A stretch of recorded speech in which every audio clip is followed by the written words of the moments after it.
So today, my friends, we continue with the story of Eden, and our topic would be adultery and the story of Eden are two primordial sins.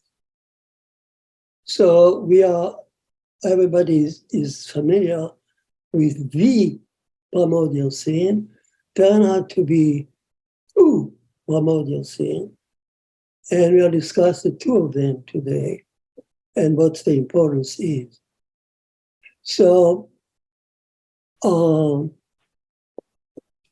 if we go back to our story of Eden, and if you remember,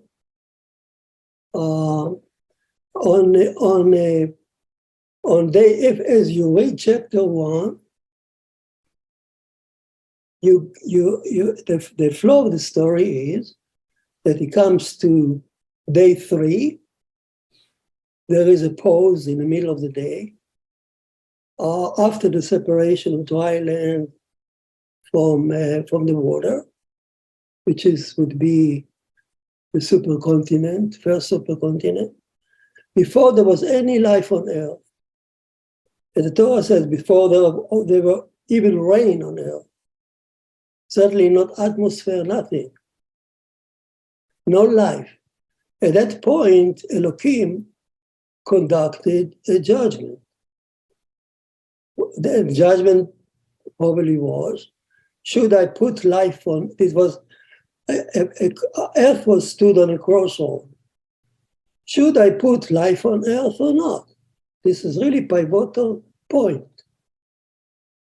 Now come chapter 2 in the story of Eden and tell us the detail of that crucial detrimental judgment on a Tuesday, as the Talmud said. So as the cherubs and Hashem and Elohim got together, they flew back over creation, as it says, from earth to heaven, backward. And for God, it's not a problem to do creation rewind. So they flew back, but now with two attributes. And when they park, so to speak, on day 3, now they conduct their trial. And now we know what the trial was. What the trial was, Eden. And the outcome of that trial was twofold. Either Adam wins, so it's easy trial, only one or two commandments as we're going to see. Only two commandments to win, to stand. Then his neshama is going upward to the Sabbath. If he fails, the neshama goes down to a human body on earth. So if he failed, then on Tuesday, the judge the Elohim now seed life on earth, and the whole evolution starts from Tuesday onward until man will finally appear in a natural way on day 6 and we are that result of that failure. So we are here on day 6 because Adam failed on Eden trial. So that makes sense, and it fits science. It doesn't negate science. But you have to put a perspective. This was a virtual trial in a virtual garden. Now, the question that I want to address today, if that's so, why do we need a story at all? Why does the Torah bother to tell us about that? And what is there any implication for the story to our life? What can we derive from that story for our days, for our time, for our life? It's not just a story a fairy tale story for kindergarten. It's for us to drive some conclusion, a Torah conclusion, moral conclusion. So what is the story all about? I hope that I would be able to address that question today. So let's go back to the story. As we discussed already, that Hashem Elohim first made Adam in one place. He formed Adam, let's say, and then he formed Eden in another place. And then they put them together, which reminds us the story of fertilization. The egg is fertilized in one place, it activates the uterus in another place, and then the fertilized egg, end up in the uterus, and Adam and the embryo start to grow. So that story really matches what we know from science about the growth of the embryo. So Eden is like a heavenly embryo that's a cradle of mankind, as we say. And that's important. We see the importance of that to what kind of conclusion we derive from that. Is there any conclusion? So as soon as you put there, the Torah says Adam was put there to kill it and to preserve it. Le'ovda u'leshamra. Of course, Eden didn't have to, it was not a real garden, you have to till it and walk it. But it is a metaphor, as the rabbi said, for keeping commandment. What commandment? Positive commandment and negative commandment. Positive commandment, what you should do, and negative commandment, what you should not do. And we discussed it last time. We asked, well, all 6 commandments of Adam, adultery, bloodshed, theft, dinim, all of them, if not most of them, are basically negative. You should not worship idols. You should not commit adultery. What is a positive part about that? But the Torah says there is a positive aspect too. Indeed, if you think about it, the 6 commandments of Noachide are not just negative commandment prohibition. I heard it so many times in the past, in convention and classes, that, the Noachide commandment only negative. We Israel have a positive commandment. We take the lulav, we build the sukkah, we do something. But for the Noachide is only negative. How wrong this approach is. Because, as we discussed last time, it's a foolish approach.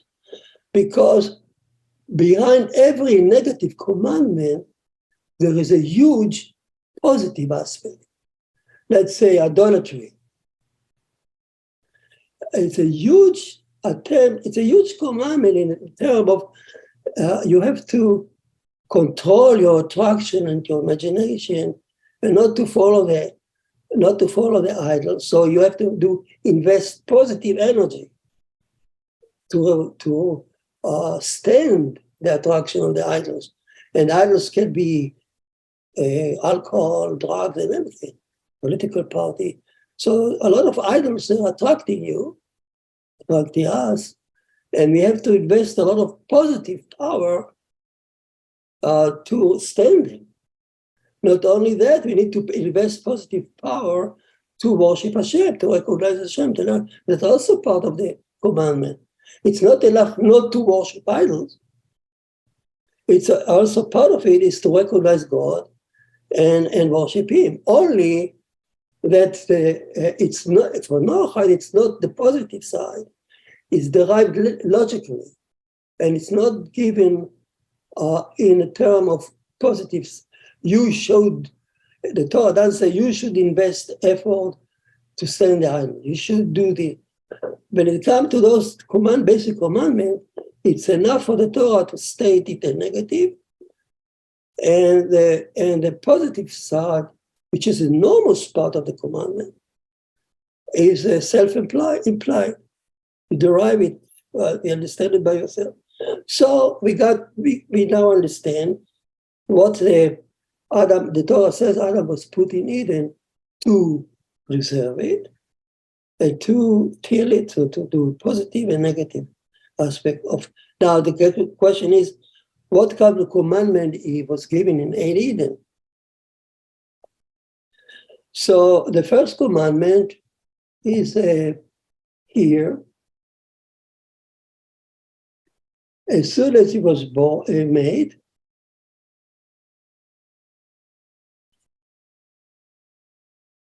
to keep it running.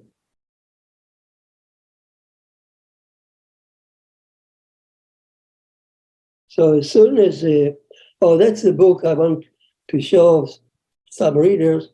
You can see the classes of adultery either on the internet free of charge. They are available to everyone. If you want a hard copy, go to Amazon and get this book. We're going to publish an edition, another additional version of that. Now, here is the first commandment ever that mankind got from Hashem. It's a commandment in the term of you should avoid.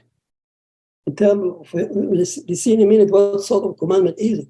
So Hashem says to Hashem Elohim, let's say, because the two cherubs, the whole chapter of idolatry is written under the two cherubs side by side. You never find anything like that in the rest of the Torah. Because if it's a birth of Adam, and the two, like mother and father, let's say, figuratively, lying together with love, making Adam. So Hashem Elohim commanded the Adam, now Adam is there, saying, of every tree of the garden you should eat, but of the tree of the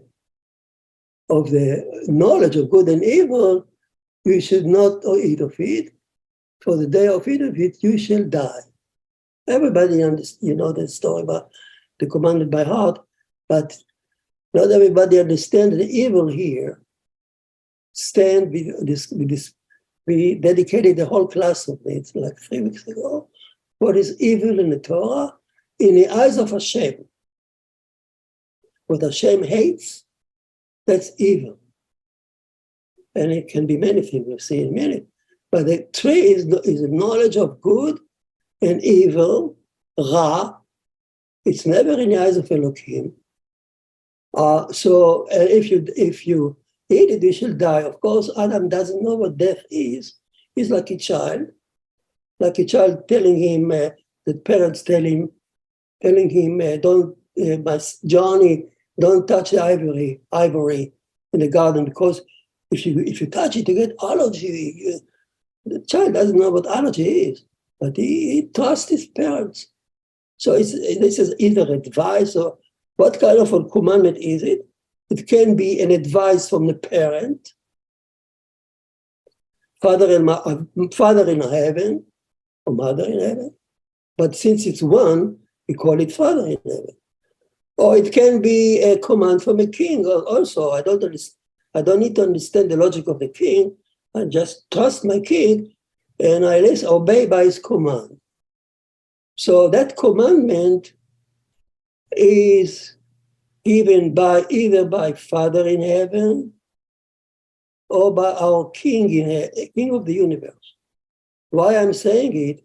Because Rosh Hashanah, which is a rehearsal of the story, Rosh Hashanah holiday is the anniversary of Adam creation on 6 day 6. So the story of Adam creation, through the day of Rosh Hashanah, and 10 days after that, until Yom Kippur, we don't refer to God as Hashem alone, or Elohim alone, or Adonai, but our Father, Avinu Malkeinu, our Father, our King. It's typical for Rosh Hashanah holiday. So he's our Father in heaven, our King. It means also that every human is a child of a son or daughter of God. You don't have to be any special character to be called a son of God. Okay? That's once for all. Now, so so what kind of commandment is it? If Adam obeys it and he doesn't touch it, he doesn't eat for it, he abide by his Father in heaven and advice of the King of the universe command. That's beautiful. If he fails, he rejects the God command or the Father command. How we can categorize rejection or denial or rebellion of a God command? This is a sort of idolatry. When I say idolatry in Eden, Adam will never, I don't expect Adam to bow to stone and wood or to take drugs. Okay? So on his level, the only kind of idolatry that he could perform in Eden was simply not listening to God. That rebellion against the Father and our Father King in heaven, that's enough to call him a violator of idolatry on his level.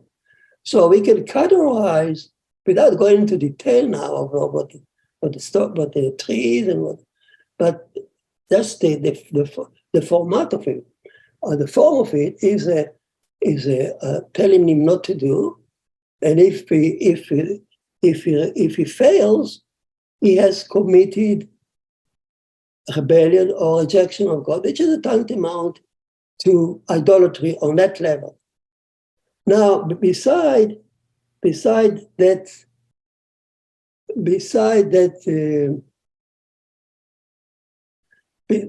commandments, soon after that, Adam walk around, he give names, he's smart, but Hashem Elohim, his parents, notice that he's lonely, and they form him the woman. Again, without going into detail, just for our consideration today, we notice that immediately, as woman is formed, immediately come another command. Therefore, because it says immediately after, therefore, man leaves his father and his mother, cleaves to his wife, and they become one flesh. It's a simple statement, but it's not. It's a commandment. Hashem should leave his father, being his father wife, and his father mother sexually, and his mother and his daughter, and her mother and aunt. So leave them alone sexually, and his own daughter, granddaughter. So the all six classical sexual prohibitions are here. Konochai. And cleave to his wife, which is mean not another person's wife. Wow, here is a Torah hold or announces the institution of marriage. So immediately with adultery, there is a pronouncement of this. Hashem, the Torah sanctioned here the institution of marriage, which people are not aware of it. I know that many, even rabbis, I'm sorry, they think that marriage is only for his Jews. It's true, a certain aspect of marriage are typical for Jews. That's nothing to do with this story here. Like 1 year before the marriage, there is a kiddushin and so on. That's rabbinical. But from a Torah perspective, any man and a woman, you don't have to go to a clerk. You don't have to vow. Any man and a woman get together for the sake of marriage, they are married. And if they betray each other, they are guilty of adultery. If there's no marriage, there's no adultery. Excuse me. How can you claim that Noachide don't have marriage? Whereas they are liable for adultery if they transgress the marriage, violate it. And they become one flesh, a prohibition of homosexuality, because you can cohabit only if you can make one flesh, one boy, you can recreate another human being, and one flesh, one is Hashem, also marriage. Hashem is the one is Hashem in the marriage. Also, it's a prohibition of homosexuality and bestiality. So all the aspects of adultery and marriage and sexual promiscuity, all that are here. So we got 2 commandments in Eden. They need to abide by. So the question is now, if you think about it, chapter 1 shows you idolatry. Only one commandment is given in chapter 1, idolatry. When God speaks in plural, open up the door for idolatry. And the whole chapter 1 is about it. We spent 20 classes just to touch the surface of it. Chapter 1. Now, and no other commandment is mentioned. Now here, we got 2 commandments in Eden, and no other commandment is mentioned. Yes, the Talmud said that they were potentially given. Number 3, bloodshed, and theft, and dinim, justice. But those commandments could not be violated in Eden. There's no meaning in Eden. Whereas those 2, idolatry and adultery, could be violated in Eden. They had relevance to Eden. That's why in Eden you have only 2, and the rest of them are not relevant. Chapter 1 speaks only one person, the creation of Adam, and before there was even Eve around. So the question. So again, we come to the question. We understand now that the Torah goes from 1 to 2, then it goes to bloodshed with a Cain and Abel and Noah.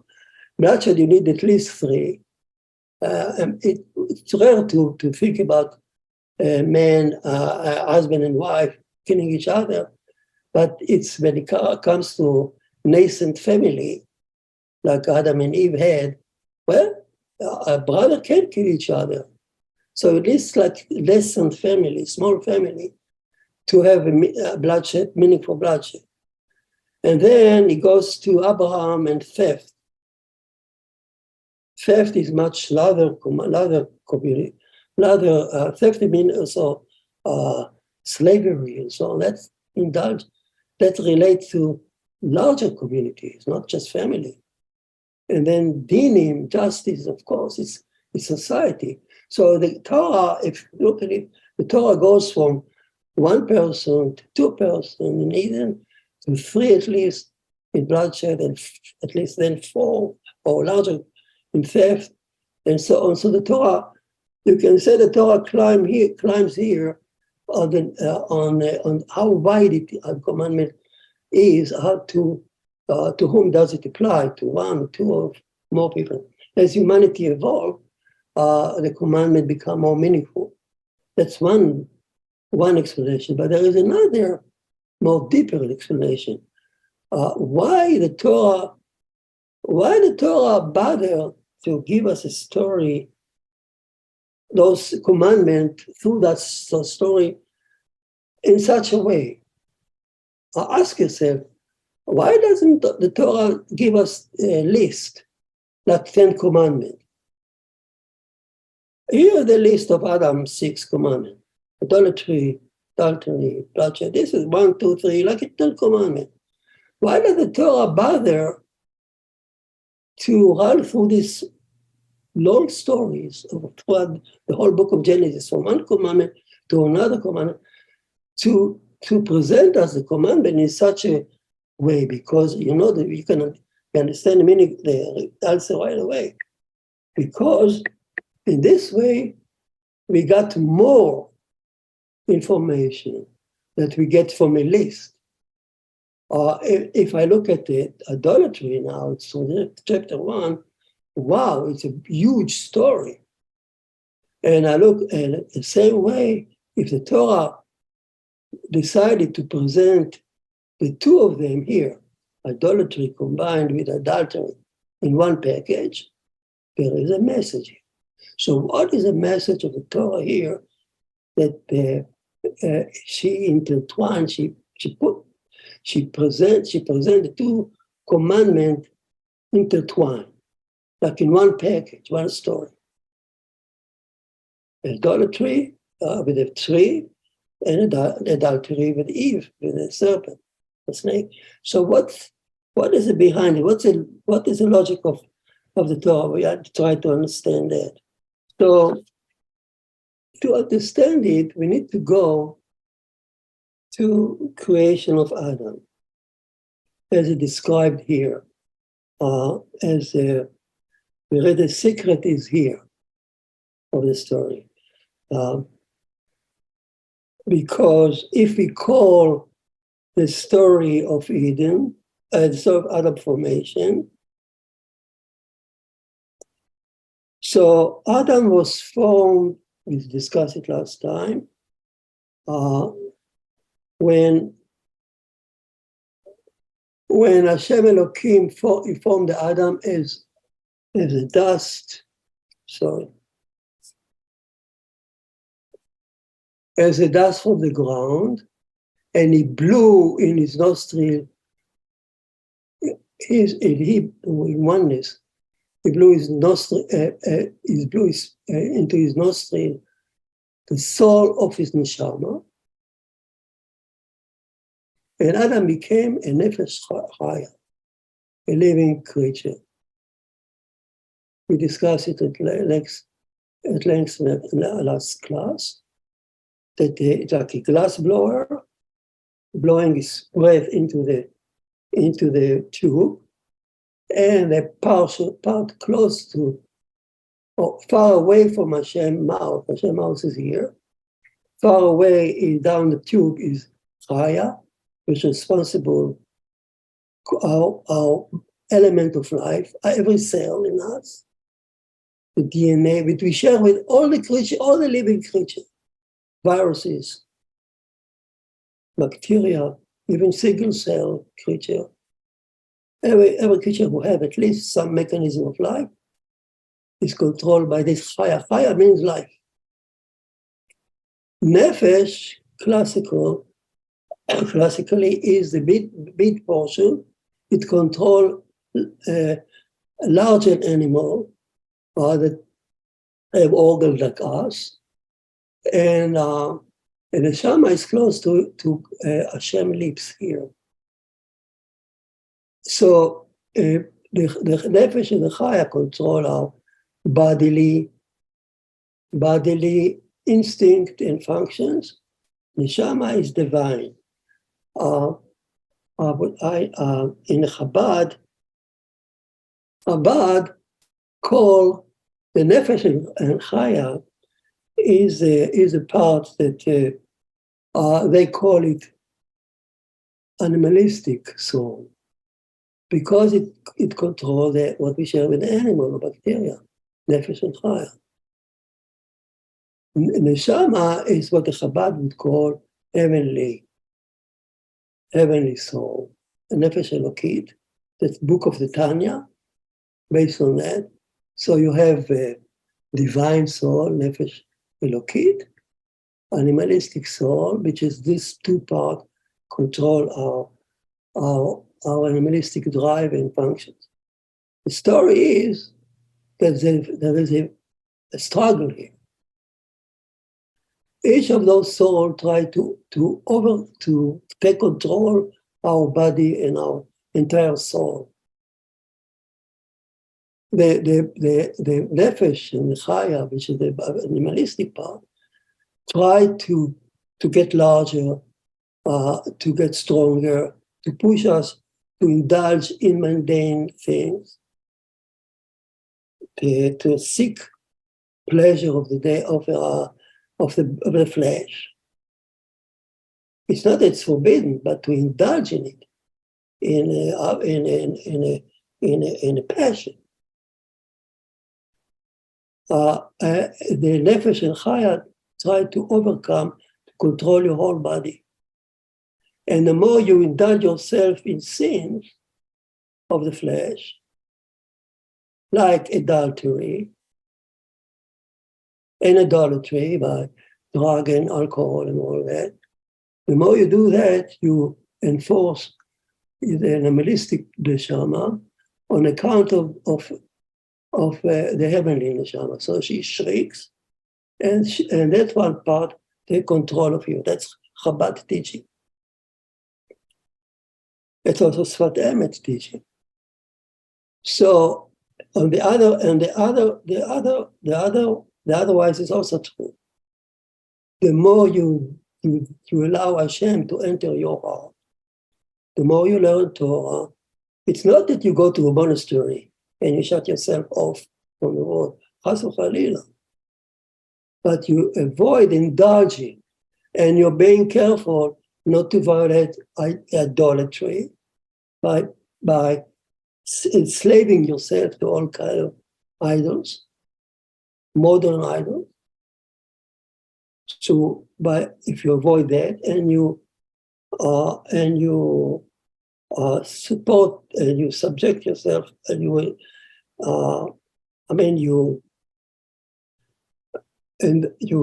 engage yourself more and more with Torah learning and thinking, then the neshama become larger and larger, and she controls your body. What's the difference when you finally go? Your time comes and you go, and the neshama goes up. Depends what that part of the neshama, how strong she is. If you made her very strong, she will ascend back to her source and to sit by the heavenly throne higher than ever before. This is a cycle of neshama. That's why she came here. She didn't want to come here, but Hashem promised her, my daughter, that's only if you want to elevate yourself, only through Adam. So every one of us, according to that teaching, should look into our own soul and have pity on it. If you want to support your soul, follow Hashem, follow the Torah, resist the idols of all kinds. Then you enforce your neshama, and she goes up to sit like a precious stone by the throne. So now I understand that by following adultery, by following the prohibition of adultery, and by avoiding idolatry, the two only one, the commandments that were given to Adam in Eden, those two will help him to go higher. Because Adam wasn't put there to stay there. He wanted to go higher and higher in Eden itself, and also maybe in the world to come. We are actually forbidden to go into too detail what is after death and all. That's beyond our discussion. Our discussion is what to do. And we understand now that the purpose of the commandment at large, not only those two, but every commandment. The purpose of every commandment is to help us support, to help us fight our temptations, and to make our neshama stronger and pure, so she can go up higher than ever before. Now, if Adam fails, he said, I need to find a solution for that nagging. I know I can do that. I just put a command that it won't come.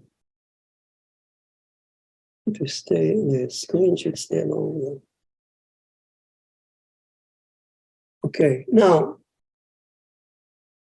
if Adam, let's see what happened. That's very important, what I'm going to say now.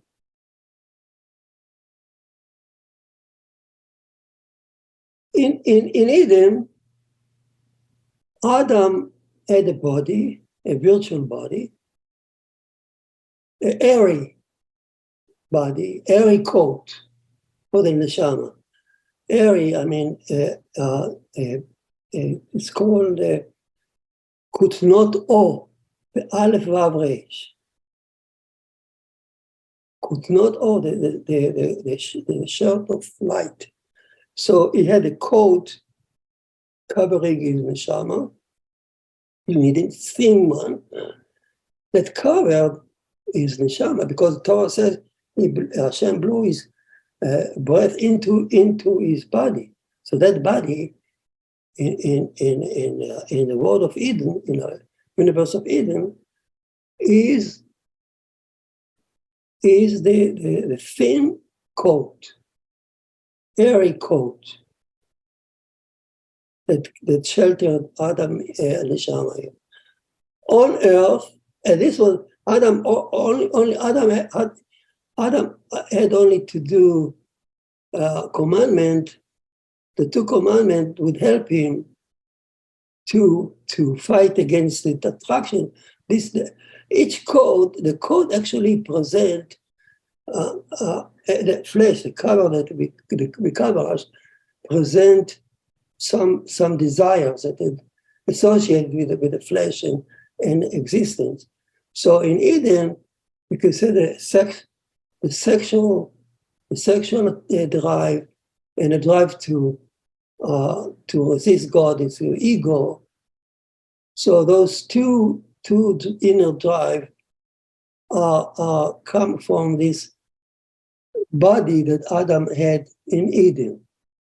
The body produced desire. Okay, or desires are part of the body. In Eden, Adam had this too. But on earth, as the Torah says, we discussed it last time, as Adam failed in Eden trial, and he was driven out of Eden. Immediately before he was driven out, Torah says that Hashem made him, not formed, not created, but made them, Adam and Eve, made them a coat of skin. What a verse. How beautiful it's located just as they're losing Eden. On the way to earth, they got now those airy coat that they had before are now replaced or coated over, if you want, with skin. What the Torah calls skin is our outer physical body. Turn out that we have like an onion, we have the one shell, outer shell of physical body that we carry, that produces its own desires and attractions. It has its own neshama and chaya controlling it and producing its own their own desire. Desires now on earth to kill, to commit, to steal, something they couldn't do in Eden. In Eden, you couldn't kill, you couldn't steal. There was no private ownership. There was no, under the tree of life, nobody died. But on earth, now they can. And they can do it with passion, with attraction. With the attraction of this, that produced by this skin, by our body desires When I say body, skin, I mean include all our physical being, including my desires to control, my anger, my desire to be rich, to be known, to have an impact, to increase my ego. So, and for that, the rest of the 6 other commandments were activated. On earth, once they are on earth, all the 6 are applied. Whereas in Eden, only the first 2 could be applied. So now on earth, we have now harder work to improve our neshama. We have to overcome that new attractions produced by our natural being, which push us to do anything that our bodily want, and to indulge in them,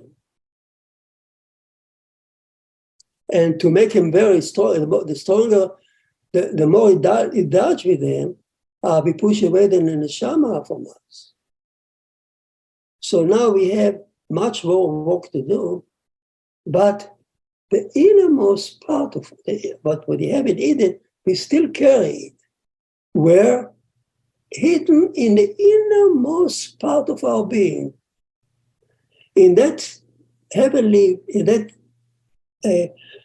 airy coat that we still carry in our neshama from Eden, it's still hidden in us. So those 2 commandments, and that's the crux of our presentation today. Those 2 commandments are deeply, deeply embedded in our soul. Very hard to erase it, to eradicate them. You can fight all the attraction. You can see people they don't kill anyone. They don't steal from anyone.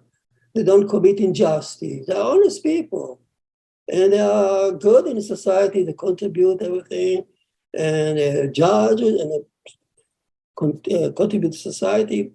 Good people. Yet, how often they fail when it comes to those inner 2, sex drive and the ego, a drive to rule over, that embedded in us from Eden. And that's the story of Eden, to tell us that man, know that inside you, there are 2 attractions, that are 2 sins that are so, that to commit them, the attraction to do them are so strong. Pay attention to them. Because these are the primordial sins that we carry out from us from Eden, as opposed to the rest of them. The rest of them we don't take care from Eden. The bloodshed, the stealing, injustice, it's after Adam and Eve came on earth in a natural way. We can fight with them, but we don't forget that inside us, it's very, the 2 more difficult to eradicate are these 2. And you will not eradicate them unless you turn to Hashem. Unless you turn to Hashem and ask for help. And you do, and you commit yourself to the two commandments. Then you enforce your own soul, innermost soul, and you will win. And when you come to heaven, Neshama will shine. That's the story. So that's why the story of Eden is set apart. Because the 2 commandments are apart, are more difficult to resist. The sin is more difficult to resist. Even David,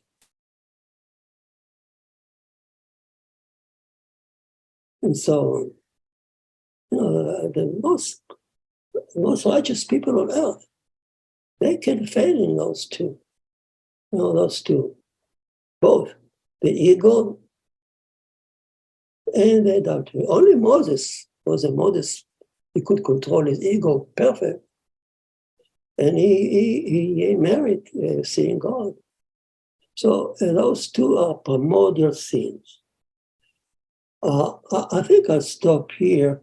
In the next class, I would want to, God willing, is to continue the story and to see really what happened. How did Adam and Eve really fail? What happened really? What was the story? What does it tell us? The serpent and all that. We need to understand it too. Any questions would be